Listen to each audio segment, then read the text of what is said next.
오늘 말라기 선지자 시절에는 이스라엘 백성들이 신앙의 확실성을 잃어버렸습니다. 그래서 오늘 우리는 이 시간에 신앙의 확실성에 관해서 말라기 선지자를 통해서 함께 은혜를 나누기를 원합니다. 그들은 오늘 3장 14절에 보니까 하나님을 섬기는 것이 헛된 것이다, 그렇게 고백하기에 이르렀습니다. 아브라함의 백성으로 시작해서 그 시절에 하나님의 확실성을 손에 잡고 믿음으로 출발한 아브라함의 후손들이 오늘 이 말라기 시대에 와 보니까 신앙의 확실성을 잃어버렸습니다. 확실한 것이 과연 무엇일까? 근대 철학의 아버지라고 불리우는 데카르트라고 하는 사람이 있습니다.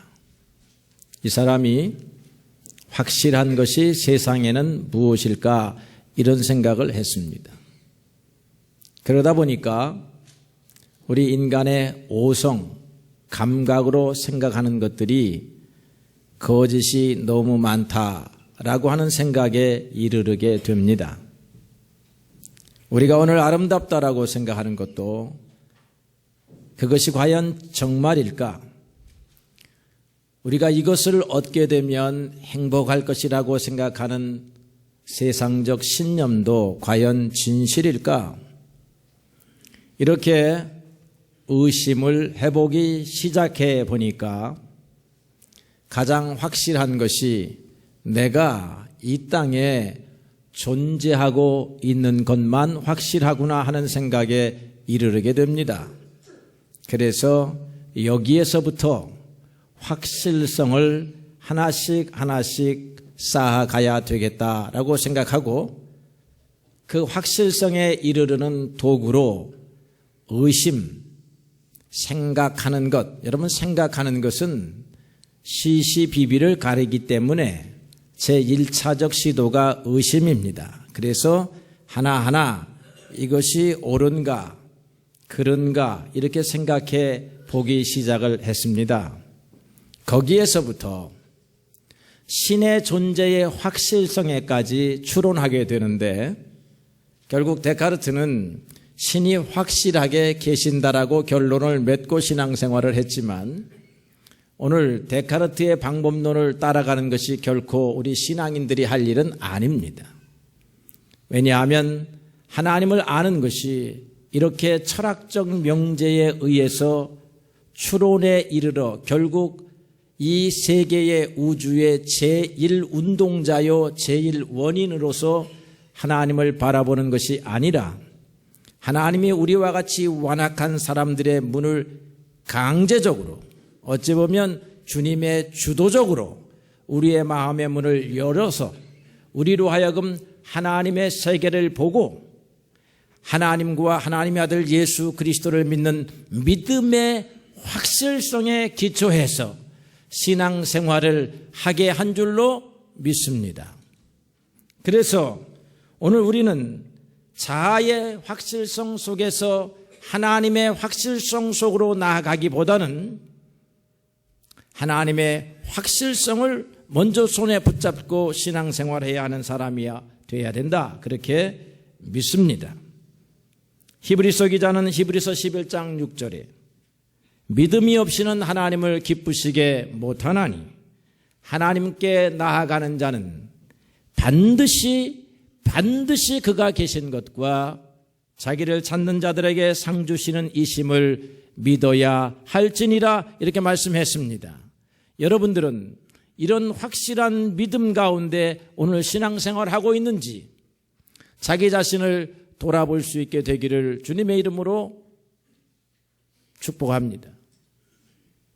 하나님 앞에 나아오는 것이 이스라엘 백성들은 헛되다라고 그렇게 말하였는데 오늘 우리는 하나님 앞에 나오는 것이 유익하다, 하나님 앞에 나아오는 것이 마땅하다, 하나님 앞에 나아오는 것이 하나님이 우리를 사랑하시고 우리에게 복 주시기 때문이다라고 고백할 수 있는 사람들이 되어야 할 것입니다.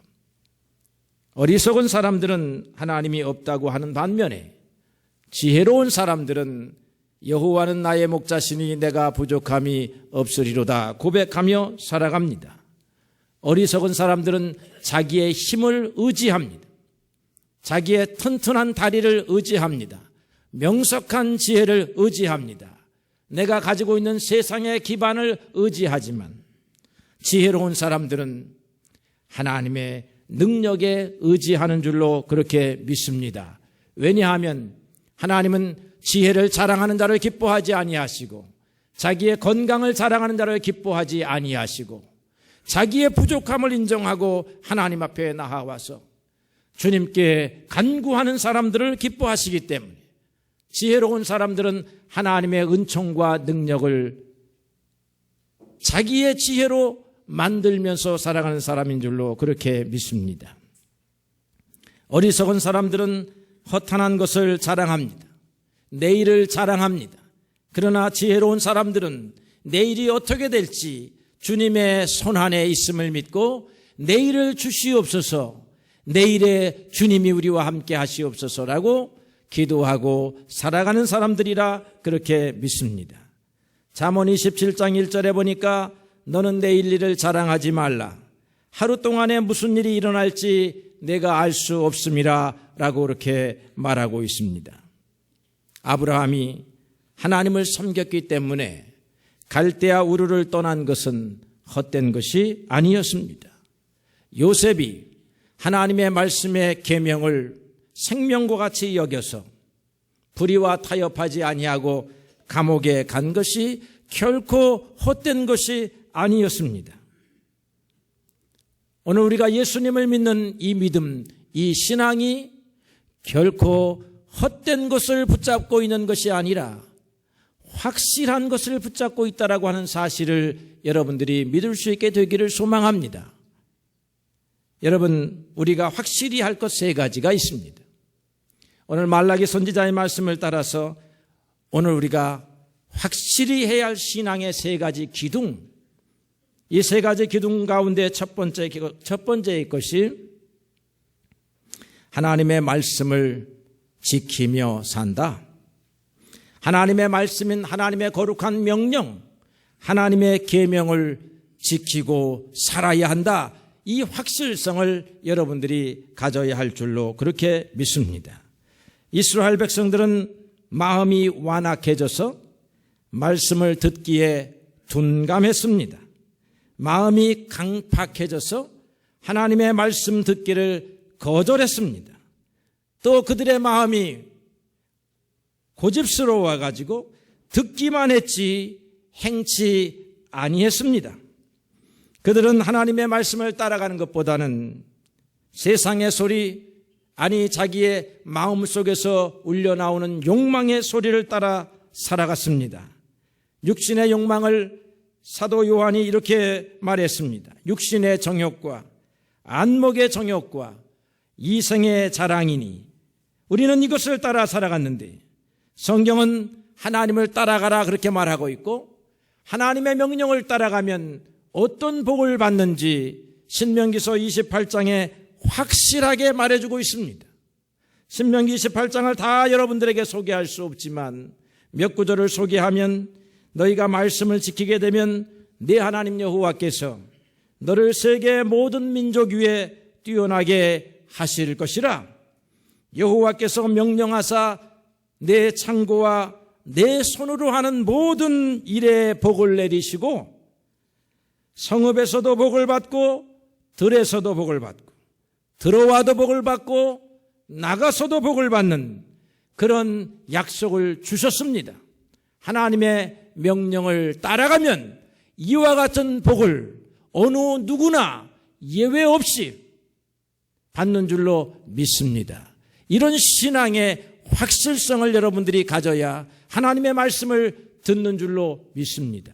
세상의 말을 따라갈 것이냐 하나님의 말을 따라갈 것이냐 할 때에 여러분 하나님의 말씀을 따라가는 것이 우리 사람들의 마땅한 본분이다 라고 이렇게 생각하고 하나님의 말씀을 따라가야 합니다.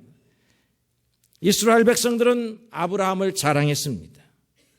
그러나 그들은 하나님이 사랑하는 사람, 아브라함이 우리의 조상이다 라는 것만 자랑을 했지, 그들이 자랑하는 믿음의 조상 아브라함이 확실하게 하나님을 따랐다라고 하는 사실을 본받지 아니했습니다.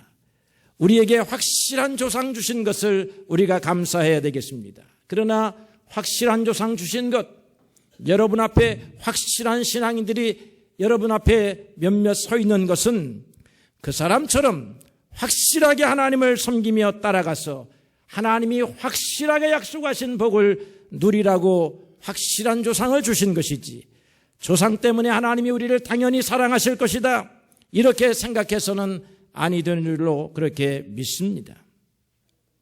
두 번째로 확실히 해야 할 것이 회개입니다. 회개하는 것이 얼마나 중요하냐 하면 예수님이 공생애를 시작하시면서 첫 번째로 입을 열어 말씀하신 제1성이 회개하라 였습니다. 회개하지 아니하면 하나님의 심판을 면할 수가 없습니다. 회개하지 아니하면 하나님이 약속하신 복락에 이를 수가 없습니다. 하나님을 섬기는 사람은 하나님의 계명을 따르는 것만큼이나 회개를 중요하게 생각해야 합니다. 왜 그렇습니까? 우리는 하나님의 계명을 온전히 지킬 수 없는 연약한 인생들이기 때문에 그렇습니다. 회개는 잘못된 길에서 돌아서는 것이지요. 요셉의 형제들은 잘못된 길에서 돌아서서 요셉 앞에 용서를 구했습니다. 그럴 수밖에 없는 상황이었지만, 용서를 구하지 아니하면 요셉의 칼에 목이 날아갈 수밖에 없는 상황이었지만, 그래도 회개하는 것이 회개하지 아니하고 버티는 것보다 나은 것을 배우게 됩니다. 탕자도 자기의 아버지께 잘못한 것을 아버지에게 와서 용서를 구했습니다. 그렇게 하지 아니하면 밖에 나가서 풍찬 노숙에 얼어 죽을 수밖에 없고 굶어 죽을 수밖에 없는 상황이지만, 그래도 아버지 앞에 와서 회개하는 것은 아름다운 일이요 올바른 일이라 아니할 수 없습니다. 우리가 진정으로 잘못된 길이 무엇입니까? 하나님의 명령을 따르지 아니하는 것입니다. 하나님의 명령 중에 명령이 무엇입니까? 예수 믿는 것입니다. 예수를 하나님께서 온 세상 천하에 유일하게 구원받을 이름으로 우리에게 주셨습니다. 유대인들이 사도 베드로의 말을 듣고 형제들아 우리가 어찌하면 좋겠느냐라고 물을 때에 베드로가 회개하고 너희는 각각 예수 그리스도의 이름으로 세례를 받고 죄사함을 얻으라라고 말했습니다. 전에는 하나님이 보내신 아들 예수님을 믿지 아니하고 예수의 죽음에 동조했지만 그것을 회개하고 예수님을 믿으라고 한 것입니다. 이방인들은 사도 바울의 말을 듣고 하나님을 섬기지 아니하고 우상을 섬겼던 것을 회개하고 예수님을 믿었습니다. 예수님이 말씀하시기를 나는 길이요 진리요 생명이니 나로 말미암지 않고는 아버지께로 올 자가 없느니라고 하셨습니다. 예수 믿는 것이 바른 길에 서는 것입니다. 우리는 그런 의미에서 바른 길에 서 있는 사람인 줄로 믿습니다. 예수님을 하나님이 보내신 유일한 구세주로 믿었으니 그 믿음을 고백하고 오늘 여기에 앉아 있으니 우리는 바른 길 위에 서 있는 사람들입니다. 하나님이 인정하는 길 위에 서 있는 사람들이에요. 이 부분은 여러분들이 회개할 일이 없는 사람들이라 할 것입니다.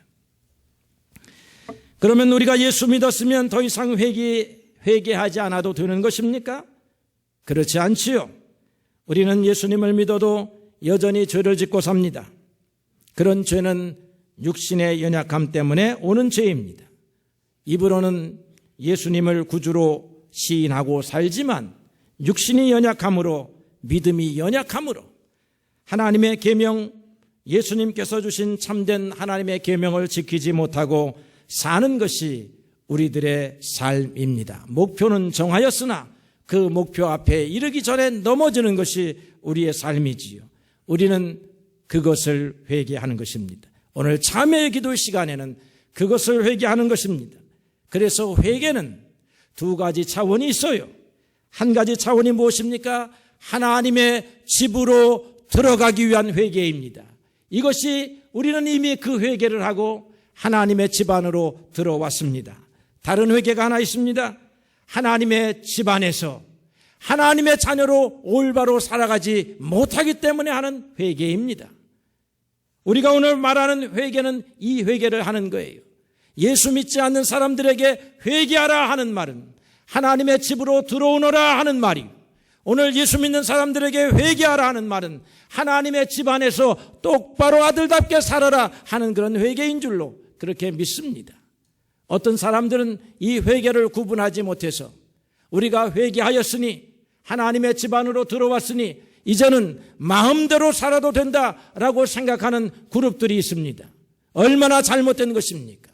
하나님의 집 안에서 살아가는 사람들이 살아야 할 마땅한 삶의 태도가 있는데 우리는 그렇게 살기를 원하였으나 그렇게 살지 못할 때가 있는 것입니다.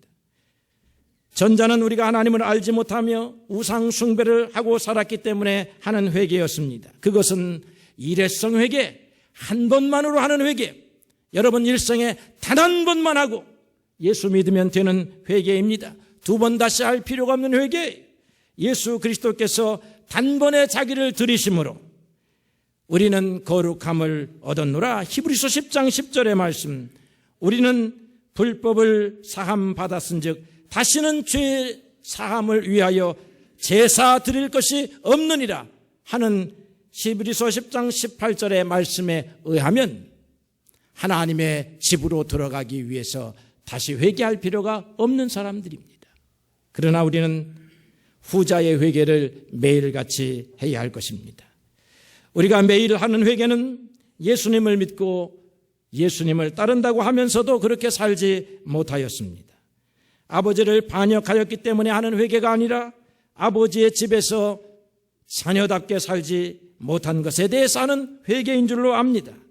바울의 말에 의하면 선을 행하고자 하나 육신이 연약하여 하지 못한 것, 그것에 대한 탄식, 이것이 바로 회개인 줄로 믿습니다.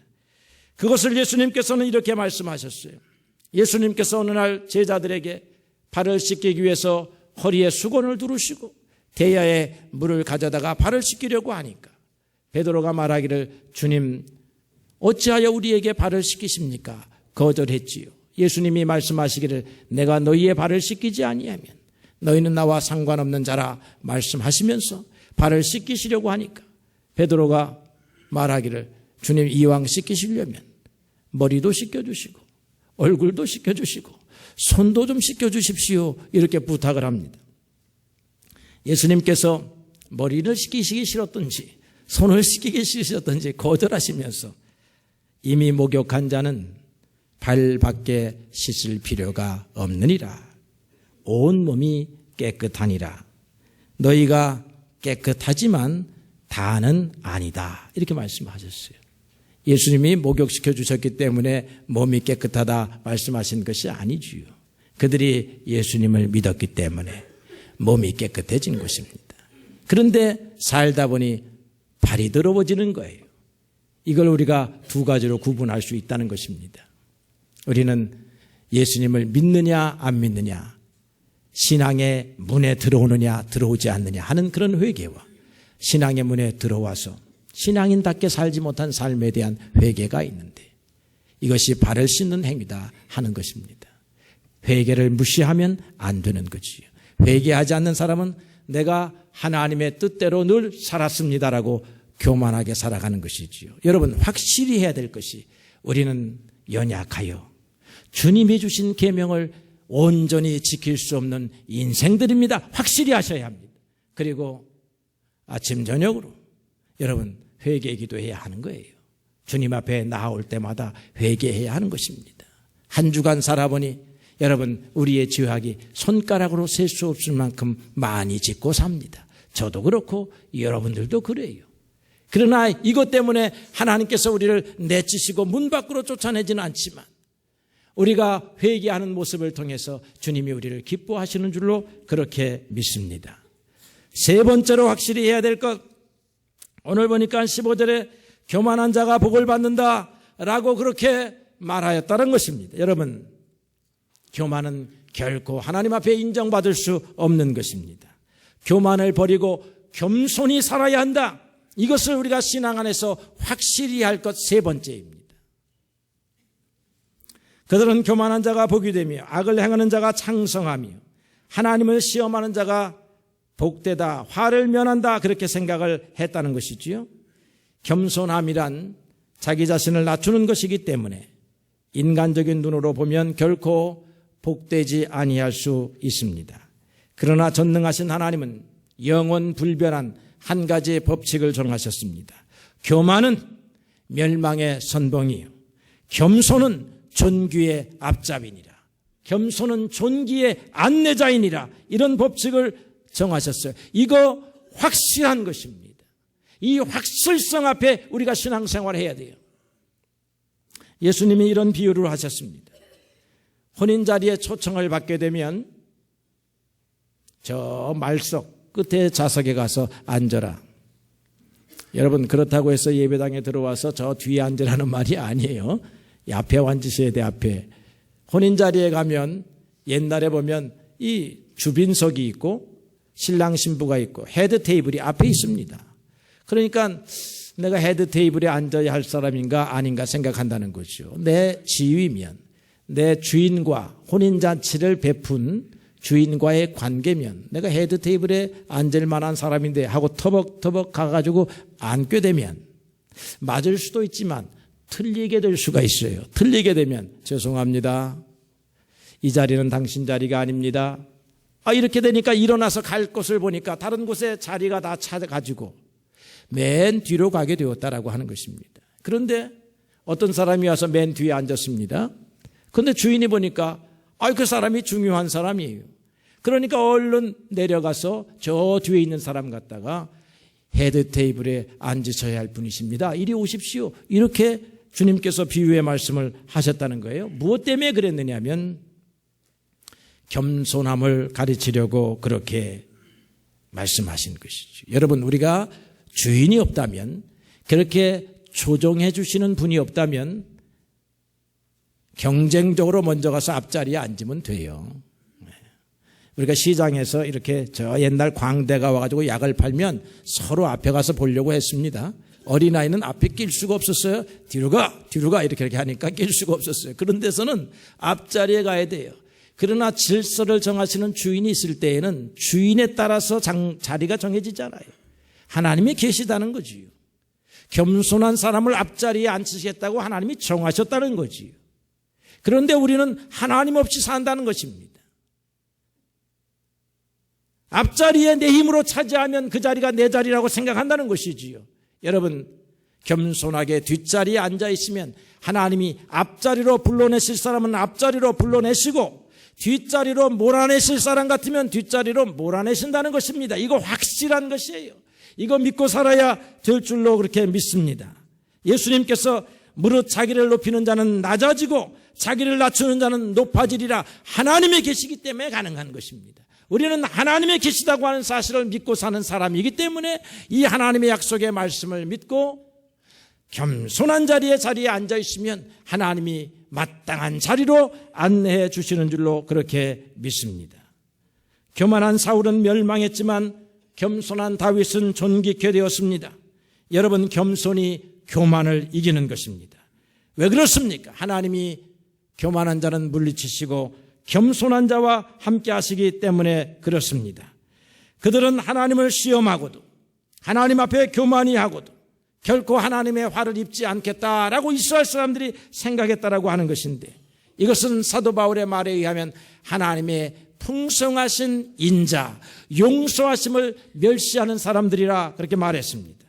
하나님은 각 사람들이 행하신 대로 보응하시는 하나님이십니다. 교만한 자는 내려가게 하시고 겸손한 자는 올라가게 하십니다. 여러분, 신앙생활 하십니다. 세 가지를 확실히 합시다. 우리가 따라가야 될 것은 하나님의 계명입니다. 두 번째 확실히 해야 될 것은 우리는 하나님의 계명을 온전히 따라가지 못하는 사람들이니 여러분 자기의 행실을 비추어 날마다 회개의 기도를 하는 사람이 되시기를 바랍니다. 그리고 여러분의 삶에 겸손함을 유지하고 살면 하나님이 여러분의 삶을 영육간에 강건하게 하시고 복되게 하시고 가정도 복되게 하시고 산업도 복되게 하시고 만 가지의 복으로 여러분의 삶을 축복하실 줄로 믿습니다. 확실한 사람에게 확실한 복을 주시는 하나님을 믿고 확실하게 신앙생활하는 우리 모두가 되기를 주님의 이름으로 축원합니다.